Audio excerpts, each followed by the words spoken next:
Edge computing is cloud computing as a whole. Understanding some of the terminology of cloud computing and some of the standards that are implemented through Azure. So when we talk about understanding the cloud, we are talking about understanding the technology and the sources that are deployed in private cloud infrastructures as well as public cloud infrastructures, and we are going to determine that in a few minutes. We actually have three different types of clouds: public, private, and hybrid. Hybrid is really a of public and private cloud offerings. So let's take a look at the differences between these various clouds. But before we do that, let's talk about on-premises.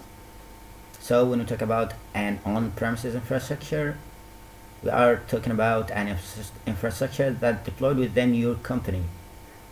So you manage the servers, you manage the hardware, the services, the firewalls, pretty much everything in your organization is being managed by internal administrators, and you are responsible for all of those services as they function and provide functionalities for the users in your user population.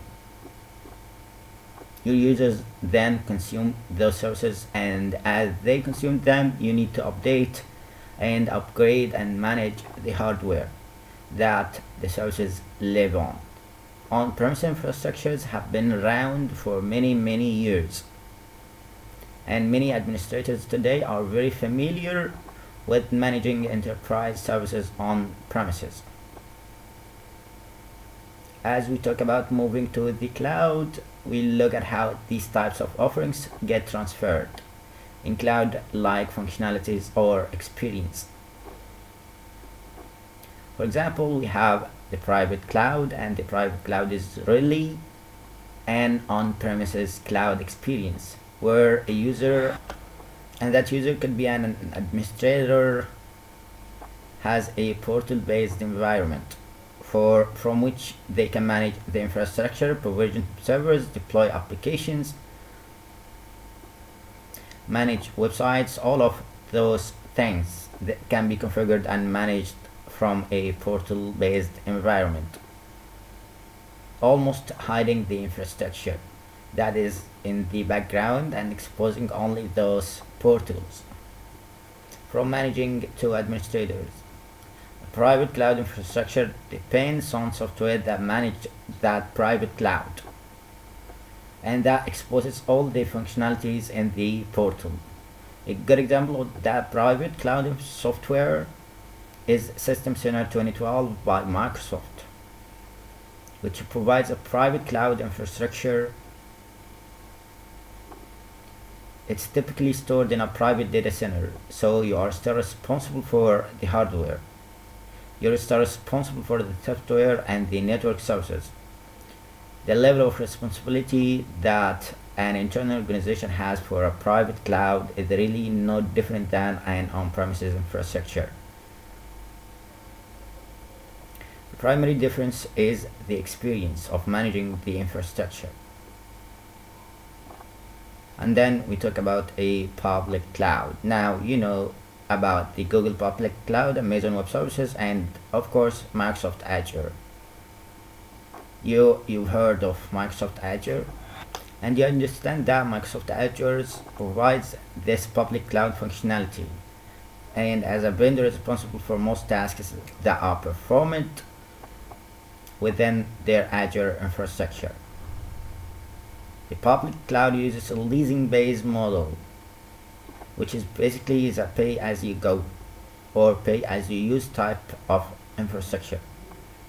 So as you consume resources, whether those be applications or workloads, services or infrastructure as a whole, you pay based on your usage.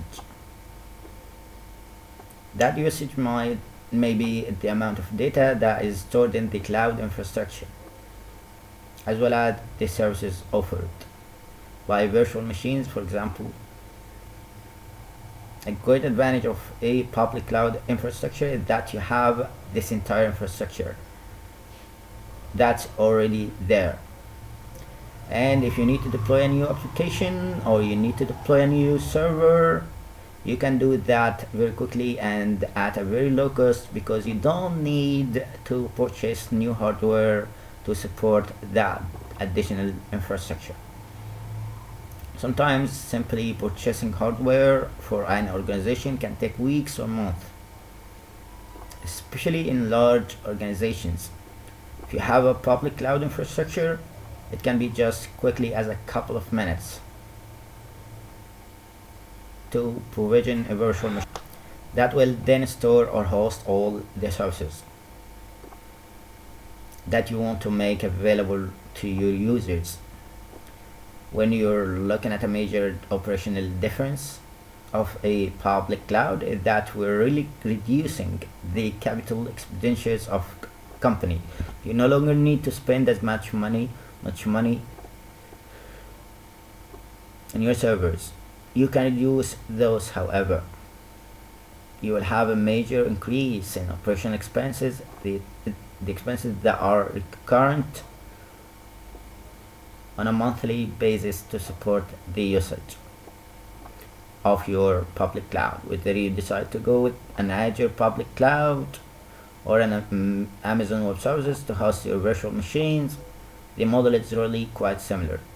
It's a monthly leasing based on usage. In the next video, we will talk about the various subscriptions and the cost models that are associated with an Azure Microsoft solution. Now, there is also the hybrid cloud. It's a true mix of public and private solution, whereas you can have your own internal private data center, and then you may choose to store some workloads, some services, some applications over into the public cloud. You may store those in the public cloud because that may be the right environment for it. It may be less costly to deploy that data or store that data into the cloud rather than to purchase new storage hardware to move that data over. So you truly get to choose the best environment for either your data, your services, or your application based on your security needs or your cost needs or other organization needs that you may be running into within your company. Now, there are many customers or many organizations that are really reluctant on moving to the cloud. Some of those are political reasons, where they want to limit the replication of the data to other countries. Now, there's actually solutions in Azure where we can segregate the data and specify where it goes and where it doesn't.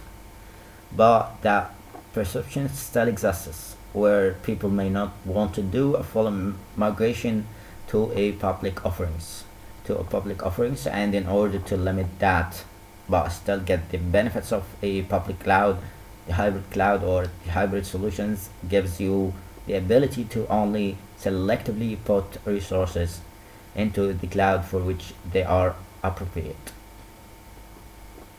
Now, keep in mind that if you have a hybrid cloud solution, it's definitely going to be more complex to manage, because you will have to manage both environments as well as the coexistence or the communication between both environments.